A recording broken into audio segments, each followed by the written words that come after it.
Lanterns is the latest DC Studios property to directly follow Superman. No other DC Studios property has come out since. And it's the first time we've seen live-action Green Lantern since 2011. What the fuck is this piece of shit? Because Zack Snyder's one photo and quick cameo of them in Justice League don't count, alright? But anyways, this show has been one of the most hyped projects for me since its announcement. Now it's out, and I want to talk about it. So let's dive in, shall we? But before that, really quick, guys, I'm on the road to 25K, and if you want to see me rank every single Pixar movie, hit that subscribe button. Also, make sure to follow me on Instagram and TikTok if you want to see more daily posts from your boy. But with that out of the way, let's talk about Lanterns. Did I like the first 2 episodes of Lanterns? In layman's terms, yes, I liked it a lot. Crazy, right? I'm excited to see where the show goes. Seeing the series Up Next trailer after watching episode 1 got me very excited, so let's talk about it right now. Episode 1 throws us right into the thick of this different DC universe very quickly. To me, it's quite weird seeing Hal Jordan not be involved with the Clark Kent Superman in any way, but alas, that doesn't matter, as the show sets up that Hal Jordan's Green Lantern has been a thing since the 90s. We're thrust into a rural household where 3 boys watch the news, and Hal Jordan sits on the TV, being interviewed by a newscaster, retelling Hal Jordan's story and telling the audience that he's Green Lantern, the superhero who guards Earth from extraterrestrial threats. I find it kind of funny that Hal is a glorified superstar in this show, almost Booster Gold-esque, someone who's actually famous and doesn't care that his identity is known to literally everyone. Hal also makes a remark during this section that involves every kid's worst fear is losing a parent. Once that happens, there is nothing to fear anymore.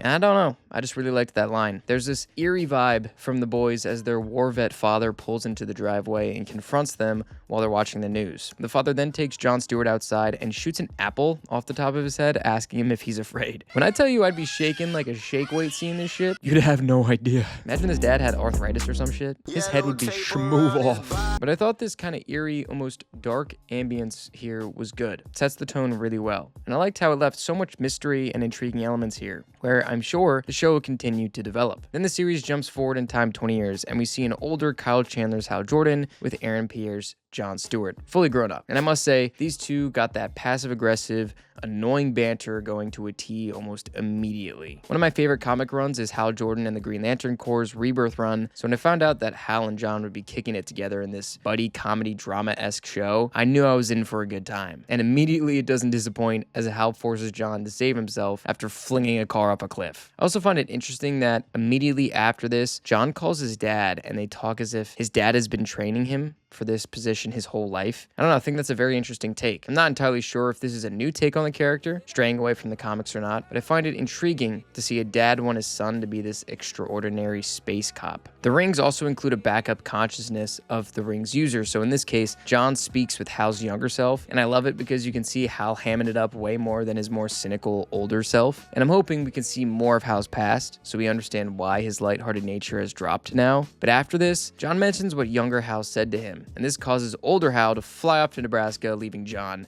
in the dust. John then takes a flight all the way to Nebraska, and I mean, damn, does he make John do this every time he flies away? Because if so, this man's bill for flights must be astronomical. John eventually makes his way to Hal's location and finds he's sitting in a high school football stadium where a supposed mass shooting took place. Seeing Kyle Chandler in a high school football stadium reminds me of Friday Night Lights, and I can't help but smile. But the main plot revolves around this story, and because of this incident, Hal knows for a fact it has something to do with aliens. Whereas the small town cop is getting annoyed by Hal's persistence, and John is annoyed by Hal's inability to teach and his constant one-upmanship towards him any chance he can get. I find it interesting that this positions the Corps as only allowing 1 lantern per unit, because isn't Guy Gardner an Earth Lantern as well? Maybe they'll touch on this later in the show, but the conflict between John and Hal is palpable. This leads John to knock a suspect out and send him to be questioned by the police, where Hal and John get some quality alone time at a bar shortly after. I really enjoyed this scene because it shows us the layers of both their wants and needs. It dives deeper into Hal's history by explaining how he got the ring, but also lets viewers know John has seemingly been trying to prove his worth for this for years through his connection with a random woman. My girlfriend thinks she's Megan from Young Justice, just older. If she's right, I'll never hear the end of it. But this way the scene is lit, graded, and shot is really nice. I did notice the scene breaks the 180-degree rule like 5 times though. Immediately after this, Hal gets into a bar brawl, is arrested, and actually goes to court for his crimes. Hilarious. Bro could fly out of the room and literally say fuck off, but chose to represent himself in court. That Hal Jordan spirit is insurmountable, huh? Stand back and peep the light show. Green Lantern's got this.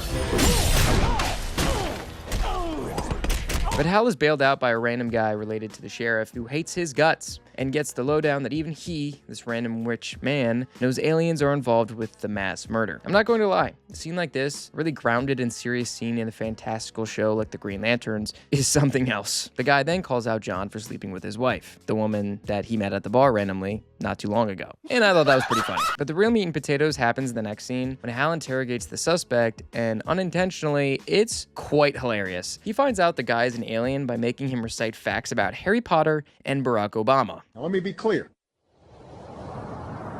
I shit you not. I liked how the Green Lantern Oath finally came up here too, and seeing how important it was to Hal only made me more excited to see more of his past brought to life. Also, the tension in the scene is not only great, but the way it's shot and the writing here are really good too. The alien explodes himself, leaving only theories behind who he could be working for. Then the show fast forwards 10 more years to modern day 2026, where a more bearded John heads to the same school they were at earlier in the episode, only to find Hal's dead corpse sitting right where he used to be, with a bullet in his head and no ring on his finger. And John doesn't have it either, so either someone took it or it's being used by someone else entirely. See, I thought this ending was very shocking. But I'm also not shocked that they did this. And I'm also not entirely convinced Hal is really dead. But you know what? I'm not going to let myself get my hopes up. Because even if he is, I'm not really surprised. I kind of enjoy the idea of Legacy or other comic book superstars getting their shine finally. I'm just holding out hope that they do this with The Flash and we finally get a Wally West on the big screen. All my fellow Ginger Men are yearning for this. But overall, episode 1 was really, really good. I loved watching the behind the scenes of this show, watching the show writers and the director talk about it and talk about their direction and the overall vibe that they wanted to get at with this first episode, but also with the series. I think it's really good. There's a lot of interesting shot techniques. I thought it was beautifully graded in some scenes. I really like Kyle Chandler and Aaron Pierre's chemistry, and I'm excited to see that develop even more as the series goes on. I just think there's a lot of questions, and I hope those questions do get answered. I hope they aren't just kind of left ambiguous, especially with a lot of Hal's and John's history. Episode 2 kind of drives home the building tension between John and Hal by splitting them up for most of the episode. After John's playing around with trying to fly, he makes this construct of a bird that sits on his shoulder, but the kicker is that he keeps it going even when the ring is off of him, which makes Hal make this really funny face. And like, the amount of passive-aggressive tension between these two is ridiculous, especially in this episode. It has me looking away sometimes because of how PA they are the entire episode, but also how much they stand on business with it too, especially Hal. I also love how Hal just assumes John can fly based on how he learned to fly. This resonates with me because teaching is hard. It's tough trying to re-explain how you learn something to a new person who may not take the same approach to learning as you did. And that's why, folks, you kind of need to be nice to your teachers. So because the lantern ring needs charging, Hal sends John back to Coast City to get the lantern, leaving Hal still in Nebraska to try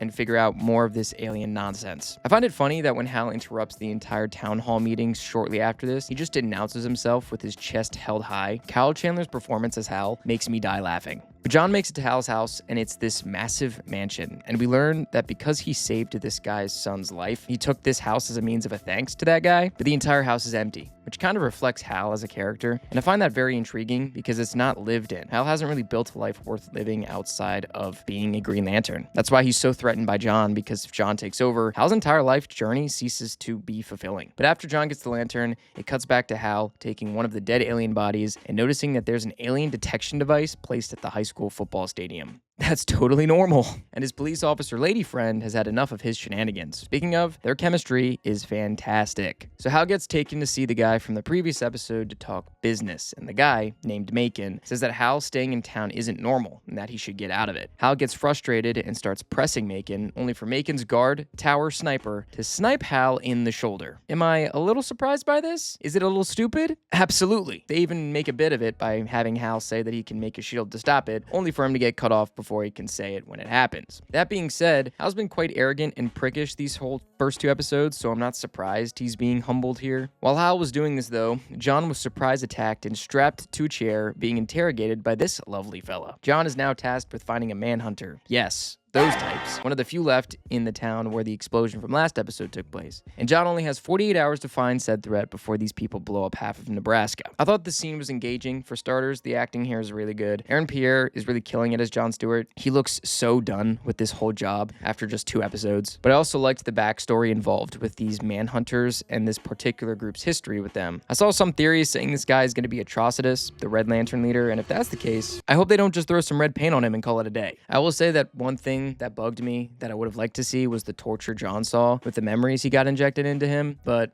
I'm also someone that can leave that up to interpretation. But Hal is in the hospital and gets confronted by Sheriff Carrie Kane, where she gives him a stern talking to about how much of a douchebag he's being for the town and to her. Again, these two have great on-screen chemistry, and they make me chuckle. I hope they don't go down the infidelity route again, though, as they've already done it in episode 1, but high-key, I wouldn't be shocked if they do. Because, funny enough, the scene afterward has Megan's wife sitting in a diner with John, talking about their encounter, and she literally says she loves her husband, even though he's a cocky cowboy white guy. Man, is love even real? But then John goes to confront Hal about Manhunters, and Hal gets shook over it. John also confronts Hal about not telling him how powerful making a construct without a ring is, and Hal lets out a hilarious hoorah. But then Hal puts on the suit and flies to Oa, where he interrogates Sinestro, and Sinestro wants to know about John, while Hal wants to know about Manhunters. First off, I love that Hal's suit, although really ugly looking, is built like it was made in the 80s and like never worn again for decades. I think that fits perfectly with this characterization. I just hope this leather boxy look doesn't take over the entire core, because it does look bad. I like the idea that each lantern has their own identity and has different suit looks. I'm super hyped that Sinestro is here though, and I'm excited to see Hal and Sinestro's chemistry build as the season progresses. This was a pretty fun episode. Much like episode 1, I liked it a lot, and I liked that John and Hal got their alone time here. I'm curious to see John's backstory develop in the next episode, as well as how the Manhunter storyline will play out in the future weeks. Overall, I really enjoyed the premiere episodes of Lanterns, and I'm really excited to keep watching the show as it develops. Lanterns has a lot going for it, in my opinion, and I'm looking forward to what y'all have to say about it down below. I hope you enjoyed my mini review of the series so far with the premiere episodes. Let me know if you'd want to see a full review of the show once it's completed. Reminder to hit that subscribe button. We're on the road to 25K. And once I'm there, I'll be ranking every Pixar movie. If you'd like to see that, get to subscribing. Also, follow me on Instagram and TikTok for daily takes from your boy. And prepare yourselves because some new types of videos are coming out very shortly. As always, thanks for watching. I'll see you all very soon. Peace out. Of the orchestra, as heard from those positions. Now, when played back simultaneously.